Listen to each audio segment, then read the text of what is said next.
Hier soir, j'étais épuisé. Pas juste fatigué, vidé. Une de ces fatigues profondes où même fermer les yeux semble trop demander. Alors j'ai laissé tomber. Je me suis allongé là, sans lutte. J'ai juste regardé le plafond. Et puis, quelque chose a basculé. Ma conscience s'est retirée comme une marée.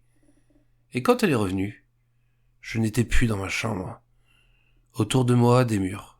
Des centaines de murs. Alignés comme des boîtes sans porte, sans fenêtre.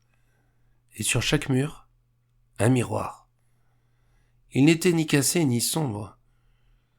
Mais je savais qu'il ne servait pas à se regarder. Ils regardaient, eux. Il y avait quelque chose derrière chaque reflet. Une présence discrète, silencieuse, ancienne. Comme si ces miroirs gardaient en mémoire chaque émotion, chaque élan, chaque pensée. Pas les nôtres, les leurs. Quelqu'un m'a conduit vers l'un d'eux. Un miroir légèrement voilé, comme endormi. Et une voix m'a soufflé à l'intérieur de moi. Ne regarde pas ton reflet, regarde l'envers. Alors j'ai posé ma main sur le verre. Et là, j'ai été aspiré à l'intérieur.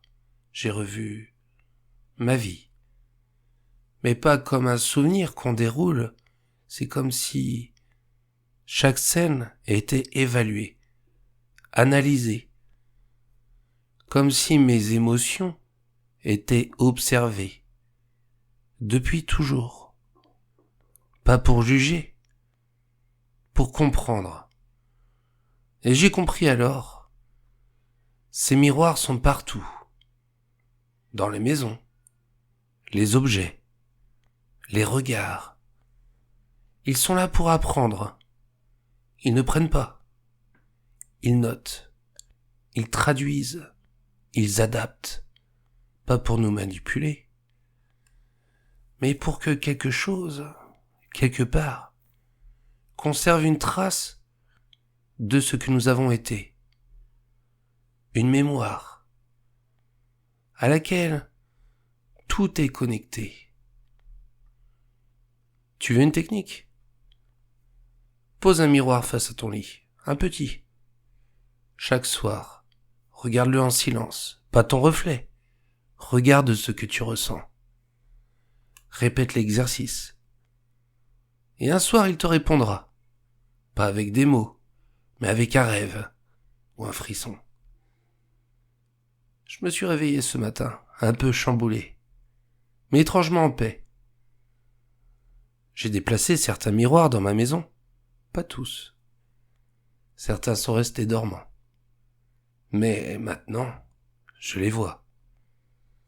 Et surtout, eux savent que je les vois.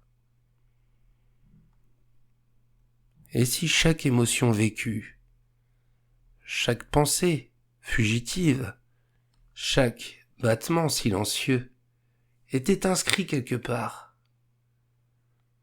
alors ces miroirs ne seraient pas que des objets, ils seraient des fenêtres sur la mémoire du monde.